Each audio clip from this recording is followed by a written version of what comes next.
Bank account ഈ നിങ്ങൾ ചിലർ പറയുന്നത് പോലെ ഈ എത്രയോ കൂടുതൽ നമ്പർ പറയത്തില്ലേ,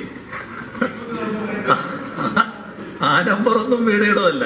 വീണയുടെ ഒരു ബാങ്ക് അക്കൗണ്ട് അവർ ക്ലോസ് ചെയ്തിട്ടുണ്ട്, അത് ശരിയാണ്. ഒരു അക്കൗണ്ടാണ് അത് വസ്തുതയാണ്.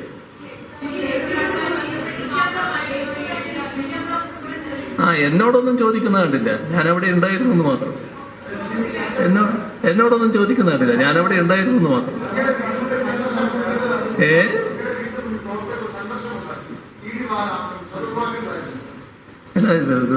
നമ്മുടെ എല്ലാ ആൾക്കാരും അവിടെ നിന്നുകൊണ്ട് കാര്യങ്ങൾ സമാധാനപരമായിട്ട് നീക്കാൻ നോക്കിയതാണല്ലോ, എല്ലാവരും കണ്ടതാണല്ലോ.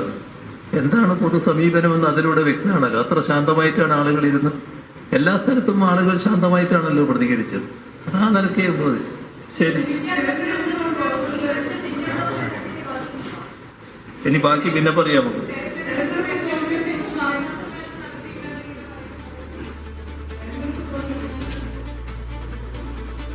ഗവർണറുടെ നയപ്രഖ്യാപന പ്രസംഗത്തിലും മാസപ്പടി കേസിൽ ഇഡി നടപടിയിലും പ്രതികരിക്കുകയായിരുന്നു പ്രതിപക്ഷ നേതാവ് പിണറായി വിജയൻ. മുഖ്യമന്ത്രി എന്തുകൊണ്ട് മൌനം പാലിക്കുന്നെന്ന് ചോദിച്ചപ്പോൾ അത് അദ്ദേഹത്തോട് ചോദിക്കണമെന്ന് പറഞ്ഞു. ബിജെപി ഇതര പാർട്ടികൾക്ക് നേരെ വലിയ നീക്കങ്ങളാണ് അവർ നടത്തുന്നത്, അതിൽ വൃത്തികെട്ട രീതിയിൽ ഉപയോഗിച്ചതാണ് ഇഡിയെ. കോൺഗ്രസ് അവരുടെ കാര്യത്തിൽ വരുമ്പോൾ മാത്രമാണ് പ്രതികരിക്കാറുള്ളത്.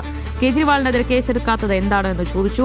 വിമർശനങ്ങൾ കേട്ടിട്ടും കോൺഗ്രസിലൊന്നും ഒരു മാറ്റവുമില്ല എന്ന് പറയുകയാണ്. വീണയുടെ ഒരു അക്കൗണ്ട് മാത്രമേ ക്ലോസ് ചെയ്തിട്ടുള്ളൂ, താൻ അവിടെ ഉണ്ടായിരുന്നു, പക്ഷെ തന്നോടൊന്നും ചോദിക്കുന്നതായി കണ്ടിട്ടില്ല എന്ന് പറഞ്ഞു വയ്ക്കുകയാണ്. അതുപോലെ തന്നെ നയപ്രഖ്യാപന പ്രസംഗത്തിലും അദ്ദേഹം പ്രതികരണം നടത്തുകയും ചെയ്തിട്ടുണ്ട്.